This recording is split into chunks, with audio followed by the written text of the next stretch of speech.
Itanong mo na ang mga katanungan sa harap mo. Go, Kiani. So, here's the questions number 1. Isa lang ang question, Ay. Kiani. Questions number 1. Ikaw baka malok. Ang dami namang tanong. Isa lang, Kiani. Okay, 3 out of 1. Anong mga boundaries? Ay, 1 out of 3? Ano 3 out of 1, Kiani? Sabi mo lang kasi first question. Nalilito siya, ninervyo. Number 1. Kaya. 3 out of 1. Nalilito siya. Ang bad trip ng 3 out of 1, ha? Hinati-hati mo talaga sa tatlo yung isa. So, ilan yun? 1/3. First out of 3 questions. Okay.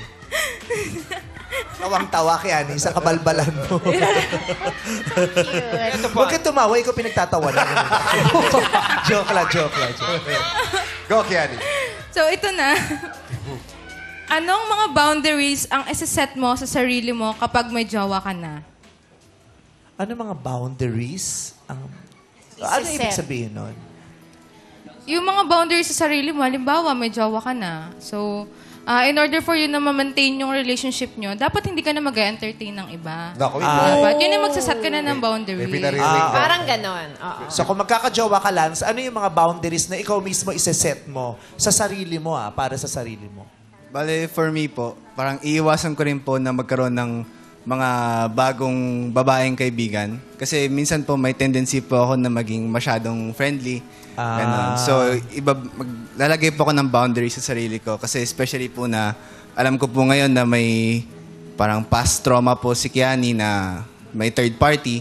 Kaya yun po yung boundary na lalagay ko po sa sarili ko. At saka kasi sabi niya, kasi kilala niya yung sarili niya, medyo Friendly. friendly siya eh. Friendly. Oo, baka lumampas, di ba? So maraming salamat sa Lance. Si CJ, pakinggan natin. Ako po isa lang din kasi masyado rin po akong busy go-work. Ano po, Pasensya siguro... na, ha? Hindi ko. Sorry, CJ. Salamat sa Storbo ka na. pagkakataon. Dinala ka pa namin dito. Ang dami mo palang ginagawa. Pasensya na. What I mean, Hiyang-hiya ka. Joke lang, CJ. what I mean po, hindi masyadong maraming boundaries na isaset ko sa amin. Ano lang, yung siguro bawas yung pagsama sa mga tropa. Kasi ako mabarkada akong tao eh. Minsan nagkukos yun ng away. Like, lagi ka nasa inuman, lagi ka nandyan. Babawasan ko yung mga magkukos ng away namin. Ayun. So, ayun. Pakikipagsama masyado sa tropa. Oo. Kasi marami ding jowa nagre-require ng ganyan. Boss, buwasan mo naman yung pagsama sa tropa Correct. kung wala na tayong time together. Jeremiah. Akin po, yung isa pong boundary na gagawin ko po is yung isa sa nagiging problema ng magjowa, which is po yung pag-gimmick. Kasi po, since I'm a very outgoing person, mahilig po ako makisocialize. Kasi po, di ba minsan, may mga bagay po tayo na akala natin normal para sa atin, pero hindi normal para sa partner natin. So, bilang very understanding boyfriend po, i-make sure ko po na ipaprioritize ko po yung mental health niya. And willing po ako i-cut off yung mga dati kong ginagawa para lang sa taong mahal ko. Iba talaga yung audience impact. Tsaka si Judy po muna ka siya. Paano kung okay lang na lumabas pero sasama siya? Yun po, mas okay yung po yun. Basta kasama. Tara, ayun. Makakalibre ka na ng tequila. Kasi may boyfriend ka na. Diba? Patikila ka naman. Ganun. So, sa tatlong narinig mong mga sagot, sino ang bibigyan mo ng unang green flag?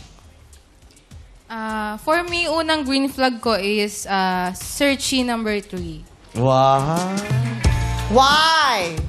Kasi the way he answered, the way he deliver your voice, parang secure talaga siya sa sagot niya. And talagang feeling ko gagampanan niya yung mga sinasabi niya. Oh. Pabor ka ba sa pinili niya, Kenneth? Yes po. Sa totoo po, yung search number 3 po yung yung nasa isip ko na parang compatible sila. Nasa isip mo si Jeremiah. Hindi namin narinig eh. 2 or 3 ba? Two Kasi or- narinig Ano ba pinili namin mo? 3 po. 3. Tama, 3. Si Jeremiah ang nabigyan ng unang green flag. Congrats sa'yo, Jeremiah. Next question. Second out of 3 questions. So, second question, may mga sitwasyon bang hindi na kailangan ng closure? So, para sa akin po, wala. Kasi kapag wala po kasing closure, parang marami pong tanong masyado na hindi masasagot. Marami pong magkakaroon po ng self-doubt, magkakaroon ng parang insecurities, ganun po. Kaya for me, very important po yung closure kahit anong mangyari towards the end of the relationship. Okay. CJ. Sa akin, napaka-importante rin po talaga ng closure. Kasi mas magandang naghiwalay kayo na may pag-uusap talaga kayo para natapos man yung relasyon nyo, magkita kayo sa labas, okay lang kayo, hindi mabigat sa loob mo na may taong galit sa'yo.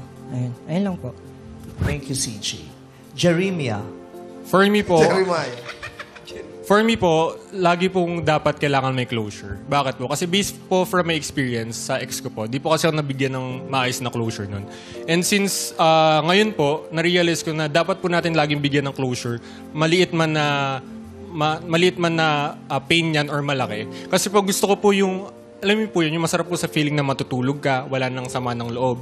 Matutulog ka na may peace of mind. And bonus pa po nun, kasi pag nag-closure po kayo, pwede pa po kayo maging in good terms. Correct. Tama naman. Pero Kasi di ba may maraming what- saying? Yes. What if some things are just better left unsaid? Paano yun? Paano pag nanloko ka, tapos yung naloko ayaw na makipag-usap for her own sanity? Paano yun? Kasi dapat talaga ng lahat ng lahat ng relasyon, lahat dapat talaga ng closure.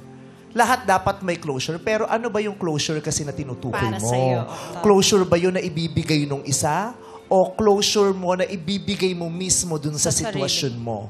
Diba? Kasi meron talagang hindi nasasabi. Yes. Diba? Merong hindi na kayang magsalita. Diba? So, paano kung hindi na nakapagsalita? Paano kung hindi na nasabi? Habang buhay ba siyang mawawala ng closure dahil yung closure inaasa mo sa kanya? Yung paghihiwalay itself is closure. 'Di ba? Kahit wala pa siyang kapaliwanagan, closure na siya agad eh. Pero ano bang klaseng closure yung hinahanap mo? Pero lahat kasi talaga may closure. Pwede namang ang pinakasimpleng closure na ibigay mo, sadyang hindi kami nakatadhana sa isa't isa. That's closure. Yes, yun na lang. Acceptance. 'Di ba? Yes. Yung, Yun na lang. baka sadyang inilayo siya sa akin ni Lord. Hindi siya para sa akin. 'Di ba? Pero yung depende sa kung anong klaseng closure yung hinihingi mo. Pero lahat naman ng bagay pwedeng magkaroon ng closure depende sa pangunawa at pagtanggap mo sa nangyari sa iyo. Correct. Tama. So sa mga nasagot nila, Kiani, sino ang bibigyan mo ng green flag? For me, ang green flag ko ulit na bibigyan is si Searchy number 3. Number? 3. 3 out of 3. Ay, si Jeremiah ulit.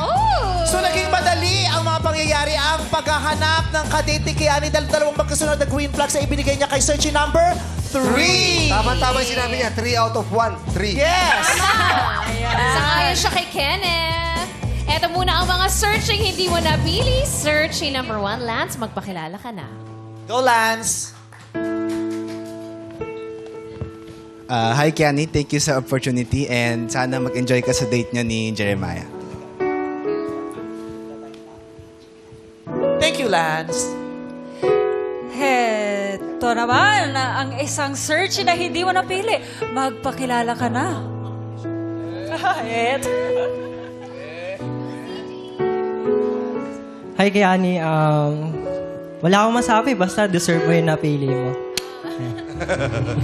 Short but sweet eh. Oh, tsaka mukhang ano to, masiyahin to si CJ, no? Masarap pa kalaro to Jackstone. Anyway. Eto na nga, yung kaninang pinag-uusapan natin. Eto na yung pagkakataon, Kenneth. For the closure na gusto mo.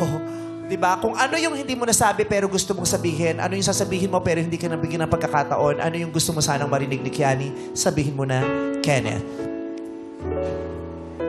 Thank you so much, Kenneth. Ulo pa lang eh. Hi, Annie. Hello. Thank you sa 4 years na pinagsamahan natin. Grateful ako doon na nakilala kita. Grateful ako na naging part ka ng buhay ko for 4 years. And I'm sorry nasaktan kita before during na naging tayo. And I'm grateful na okay tayo ngayon, in good terms tayo ngayon. Sana mag-enjoy ka sa bago mong friend and yun lamang, best of luck. Kenneth, thank you so much din at nakasama din kita ng 4 years. And I'm also grateful din naman. And sana naging part talaga ako ng character development mo. And also, gusto ko lang malaman mo na pino-forgive na kita wholeheartedly. And my heart is still pure even after everything. Thank you. Ang ganda naman. Yung may forgiveness. Maraming salamat sa inyong dalawa. Oh, parang gusto mong yumakap pero nagdalawang isip ka. Sabi niya kay Kiani, sabi niya, yakap tayo. Yakap tayo. Nahiya pa. Sige. Gusto niyo ba sumayaw muna? Last dance ang Naging may... mahalaga kasi sila sa isa't isa eh. Maraming salamat. Kenneth, ano naman ang gusto mo sabihin kay Jeremiah? Meron ba? Pwede kang lumapit doon. Sige, konti pa. Sige, konti pa, Kenneth. Konti pa. Stop! Perfect. Tol, ang sasabi ko lang sa'yo is, Tapos sinapak siya, wag mo kong matol-tol. Hindi tayo magkaibigan. alagaan mo lang mabuti si Kiani kung sakali mang dumiretso yung friendship nyo ngayon at wala na mangyari na kung ano nangyari sa akin nun. Yun lang, ingatan mo siya lagi. Kenneth, ano gusto mo sabihin sa ano? Kenneth, ano gusto mo sabihin dun sa babae sa park? Oh, yung nakakrap top. Uwi ka na, tagal na nun. Thank you, Kenneth. Jeremiah, maaari ka nang pumunta at umupo sa tabi ni Kiani.